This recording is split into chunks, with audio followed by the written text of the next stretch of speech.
Hello, David Wallman here, and today we're going to talk about intervals. This is a follow-up video to the previous one. Thank you for all the comments that I got. Today we are going to learn how to hear those intervals. It's really simple, and there's a lot of methods out there. This is kind of borrowed from a very common method, yet there's my own twist to it because I think the method that's out there doesn't always work. And anyways, at the end of this video, you'll know exactly what to do. It's gonna be super beneficial for you, and it'll allow you to play the way that you wanna play, just like I was doing here in the intro. It was not prepared, but it was all because I knew my intervals. Grab your guitar, it's coming up. Hi, my name is David Wallman. Welcome. This channel is all about helping players like yourself find their voice on the instrument and develop it so that you can be free to tell your own story using the guitar. That's what this is all about. Knowing your intervals is super important, as hopefully you know by now if you watched the previous video. And in this video, I'm going to show you exactly how to do that. This is going to be in two steps. The first step is going to be a practical step. I'm going to show you the shape we're going to use in order to unlock basically the naming of these intervals. I'm not going to spend too much time on it because I have a full lesson that I did on the topic. I'm just going to basically remind you of that, and I will leave below a link so that you can rewatch the full lesson if it's unclear. And then we're going to spend more time after that being able to associate sounds with the names of the intervals. And if you can do that, if you can make that connection really fast, that's where the magic happens musically.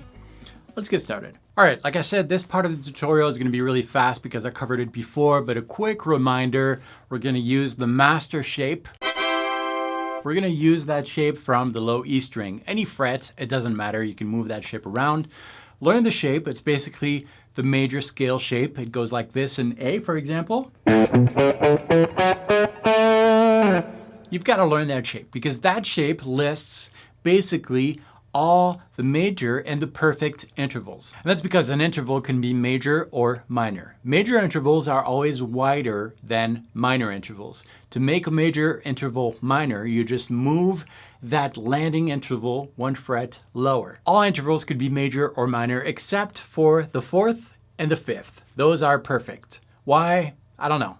That's just the way it is. However, you can alter a perfect interval.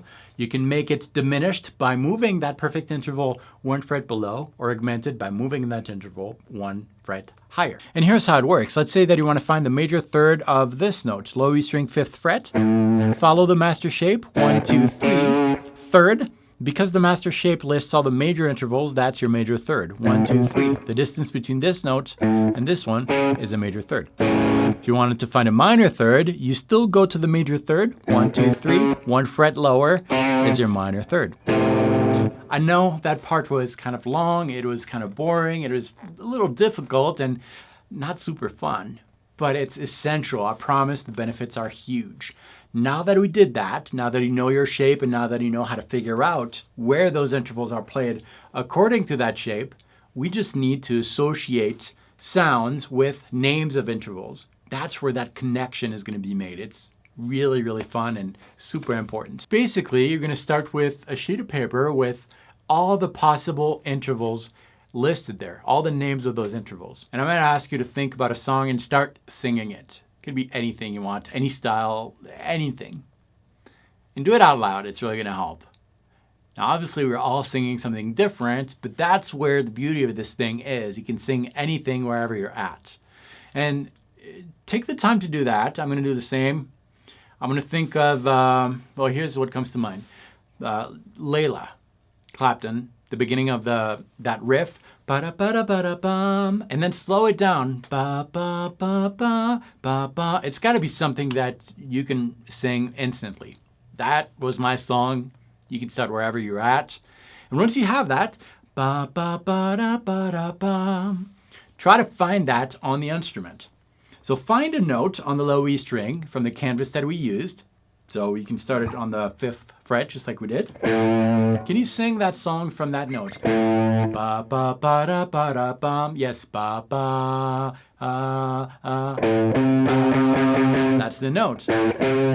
find where that note is in relation to your shape. And in this case, it's not really a note from the shape. That means that it's not a major interval nor a perfect interval, because the shape lists the major and the perfect intervals. That's okay, because we know how to alter those notes, to change them. We know how to change a major to minor. We know how to change a perfect to diminished or augmented. Find where that note fits. And then in this case, that's 1 fret lower than the major third, which is in your master canvas.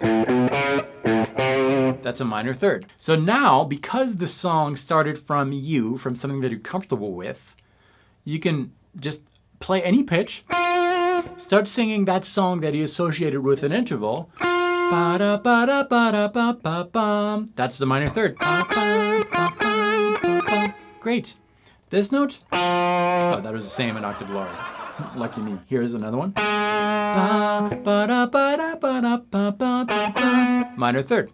And that's how it's done. Just sing a song. And then go on your instrument and figure out what those 2 first pitches are in terms of intervals. I would suggest first starting with songs that ascend in pitch. And that's really going to help you, I think. Do it gradually. Don't feel like you have to fill all the possible intervals all at once, which is 12. You don't have to. Just do 1, 2 a day, or whenever you have something in mind, like this song that you can't stop thinking about, even if it sucks. It's okay. Go back home, use your master shape, and figure out what interval that is. You'll see that it's really fun, and you're going to start making some connections between other songs that you don't know how to play, but you hear it, and because you did that work, you're going to start picturing how it should be played on the instrument. And it's faster than you think. In a few weeks, if you do this on a regular basis, you're going to see some improvement. It really makes a huge difference in your playing. I want to encourage you guys to do that work on your own. The examples that we came up with were my own personal examples, thing that came to mind for me. And that's where I think this method differs a little bit from other methods, which gives you a list of songs already pre-made and you've got to associate intervals with that particular list. It doesn't quite work because that list was generated by someone else. We're all unique. We all have our own tastes, so do the work. You can download a free PDF that is going to help you with that, where I listed all the intervals, and then you just need to fill out the empty spaces, just like I showed you in this video. If this was your first time watching one of my videos, I would love for you guys to subscribe so that you don't miss anything coming up. I've got more content coming soon, all geared towards helping players like you find their voice on the instrument so that you can tell and express yourself in a way that no one else can. Remember, no one can play the guitar the way you do. I'll see you next time.